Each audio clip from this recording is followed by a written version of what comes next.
La chasse à l'homme, c'est le quotidien des marshals de Tony Burke. Ils sont une cinquantaine, prêts à intervenir dans tout le sud de la Californie, au moindre avis de recherche d'un fugitif. Ils sont équipés comme les militaires d'une unité d'élite.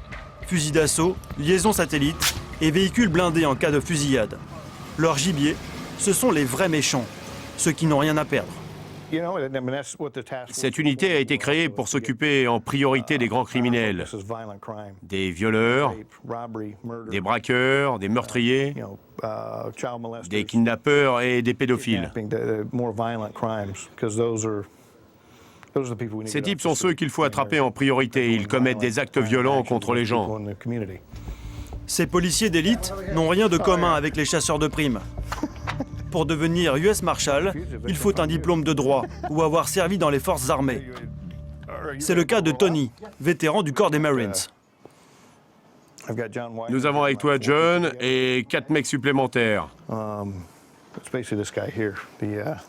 Et lui, c'est un des fugitifs les plus recherchés. Cet ennemi public le voici. En cavale depuis 19 mois, il a tué de sang-froid un rival. Sa tête est mise à prix 2 millions de dollars. Les hommes de Tony viennent de le localiser dans un quartier résidentiel au nord de Los Angeles. Andrés Jiménez est marshal depuis 10 ans. Il fait partie du commando qui va se charger d'interpeller le fugitif. D'origine vénézuélienne, Andrés a 38 ans, 2 enfants et une femme hôtesse de l'air.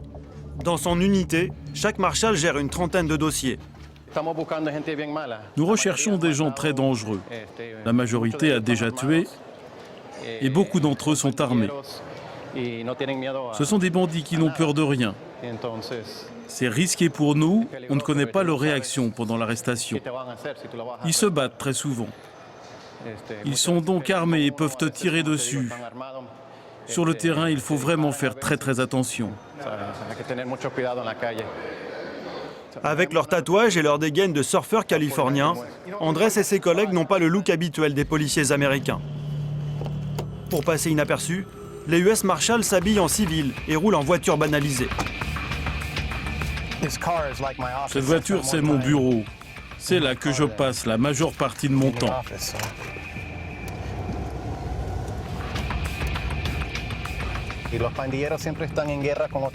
Et les bandits sont en guerre entre eux. Ils essaient toujours d'étendre leur territoire pour vendre la drogue. Ils sont en guerre et ils sont tous armés, pas seulement pour se protéger de la police, mais aussi pour se protéger des autres gangsters.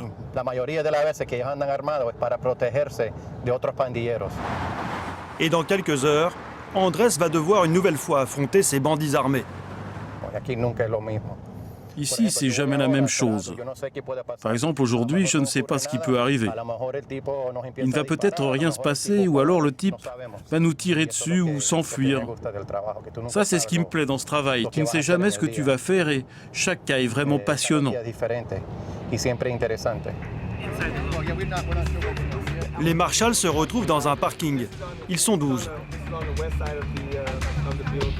L'homme qui les commande s'appelle Raúl Morales, un des plus grands spécialistes de la lutte contre les gangs. Ses ordres sont clairs et précis. S'il vient de l'est ou de l'ouest de l'immeuble et qu'on a l'opportunité, on l'interpelle.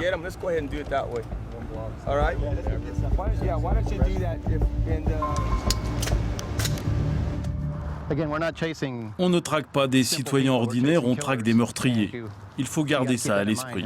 Cette personne qui a tué quelqu'un encourt la peine de mort ou la prison à perpétuité. Pour lui, tuer une personne de plus, un citoyen ou un flic, ça revient au même. Il n'hésitera pas à tirer s'il en a l'occasion, donc il faut faire très attention. Je ne sais pas si on peut parler de peur, mais en tout cas, on reste très prudent. En route pour la capture, 12 marshals, dont certains sont déjà à l'affût depuis le matin. Vous l'avez compris, les US Marshals réalisent des interpellations beaucoup plus risquées que les chasseurs de primes. Le meurtrier recherché a trouvé refuge dans cet immeuble des beaux quartiers. Une planque qu'il partage avec un mafieux russe. Beaucoup d'entre eux ont peur, ils sont en cavale et ont besoin d'argent, de nourriture. Ils veulent communiquer avec leur famille, mais ils ne savent pas en qui ils peuvent avoir confiance. Ils cherchent à se faire des amis, mais ils ne savent pas lesquels finiront par les trahir. C'est une vie très stressante. Les fugitifs que j'ai arrêtés m'ont dit qu'ils avaient eu la vie très dure en cavale. Les derniers renforts se déploient, discrètement. Après des semaines de repérage et de filature, le moment est arrivé d'appréhender le meurtrier. Les marshals sont sûrs de leur coup, mais la tension monte dans les véhicules. On va attendre qu'il sorte. Et si on voit qu'il s'apprête à traverser la rue, on intervient et on le plaque au sol. Je te préviendrai. Garde ta voiture en attendant. Ok, terminé. Ça, c'est le mec russe. Il est torse nu et tatoué, c'est le copain russe du fugitif. Comme s'il se doutait de quelque chose, le Russe, un mafieux tatoué jusqu'aux oreilles, s'est livré à un curieux manège. Il a fait semblant d'inspecter son moteur tout en surveillant la rue. Après un moment, il a fini par partir, laissant le champ libre au marshal. Bon, s'ils sortent ensemble de l'immeuble, on attendra qu'ils traversent la rue. On interviendra juste avant qu'ils montent dans leur voiture. Voilà la voiture. Je pense qu'on peut la voir. Il est à la voiture. Allez, on y va, on y va.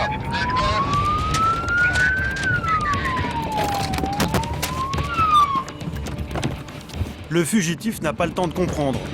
Au moment où il sort de l'immeuble, il est jeté à terre par les marshals. L'homme tente bien de se débattre, mais il ne fait pas le poids.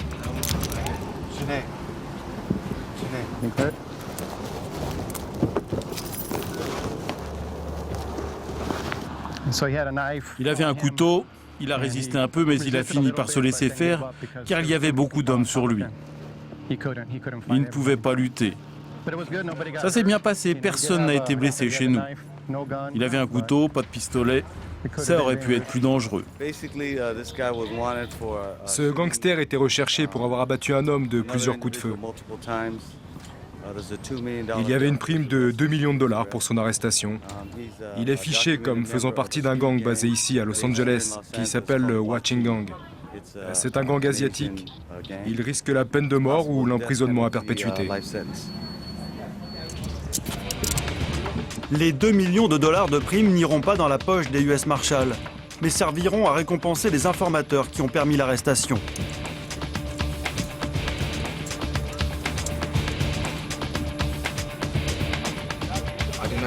J'ai rien à dire.